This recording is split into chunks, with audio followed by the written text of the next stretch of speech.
धुळे जिल्ह्यात जून महिना हा संपूर्ण कोरडा गेला. आता जुलै महिन्यात कुठेतरी पावसाला सुरुवात झाली आणि शेतकऱ्यांनी जेमतेम पडत असणाऱ्या पावसावरच पेरणी केली. परंतु आता 10 दिवस उलटले, पावसाने विश्रांती घेतल्यानंतर आता शेतकरी राजा पुन्हा संकटात सापडलेत.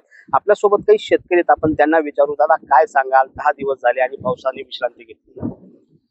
पाऊस पडल्यानंतर आम्हाला थोडा आनंद झाला होता, पण आमच्या पदरात जे होतं ते सगळं शेतीत टाकल्यानंतर आमच्यावर म्हणजे येणारा प्रसंग जो आहे अत्यंत बिकट आहे शेतकऱ्यांसाठी. तर या वेळेला दुबार पेरणीचं संकट आलेलंच आहे आणि जो मागच्या वेळचा जो गुराढोरांचा चारा होता तो पण तुरळक असल्यामुळे तो संपलेला आहे आणि हिरवा चारा पण आता शेतकऱ्यांकडे उपलब्ध नाही. म्हणजे बांधा काठाला जरी पाहिलं चारा वगैरे हा म्हणजे डबल शेतकऱ्यांवर मार आहे. एक दुबार पेरणीचं आणि दुसरा गुराढोरांचा चारांचं. अशा बिकट परिस्थितीत हा शेतकरी सापडलेला आहे. त्यातल्या त्यात तो कर्जबाजारी पण आहे. तर तो आपला उदरनिर्वाह करावा, शेतीत ते कडधान्य आणून टाकावं, तर गुराढोरांचं पोट भरावं, अशा कोणी संकटात हा शेतकरी सापडलेला आहे आणि उपासमारीची वेळ आलेली शेतकऱ्यावर. हालाकीची परिस्थिती शेतकऱ्यांची धुळे जिल्ह्यात झालेली. दादा, काय सांगाल? आपला काय अनुभव आहे? काय? हॅलो.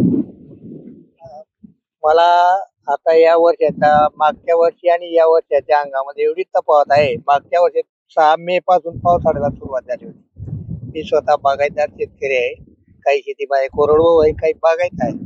आज ज्या कोरडवाहू शेतीमध्ये पाहिजे होता तसं पाणी नसल्यामुळे मी आज पण पेरलेलं पिकांची वाढ पण कोंडून गेले आणि तिथं जर मला शक्यता वाटत नाही आता तिथं पिकेल असं. तर मला असं वाटतं की आता याला पुन्हा नवीन पेरणी करायचा वेळ निघून गेलाय पुढे. ते सुद्धा समाधानकारक टिकणार नाही आता, कारण पूर्ण वेळ पेरणीचा हंगाम अर्धा त्या पुढे चालला गेला असल्यामुळे नवीन पेरणी करून सुद्धा पुढचं शाश्वती नाही पिकण्याची. कारण मागच्या वर्षी पाऊस गेला तर नंतर त्याच्यावर पर्याय नसल्यामुळे उपासमारीची वेळ येईल आणि त्याच्यामुळे सर्वच स्त्रियांना प्रॉब्लेम येत आहे. जे आम्हाला खताचे भाव वाढणार आहेत म्हणून आम्ही काय केलं, अगोदर बिफोर खत घेऊन टाकली. आज त्या खतांना व्हॅल्यू नाही, घरात पडलेलं आहे. आमचं भांडवल पण आटून गेलं. बियाणं घेऊन जे होतं तेही टाकलं गेलं. त्यामुळे जो हातातला शिल्लक पैसा होता तोही जमिनीवर टाकला गेला.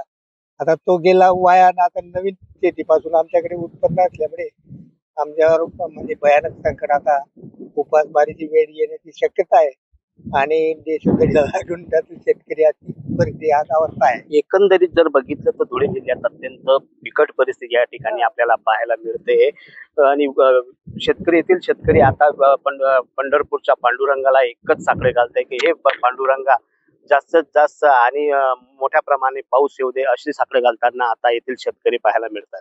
ईश्वर बोरसे, लोकशाही मराठी, धुळे.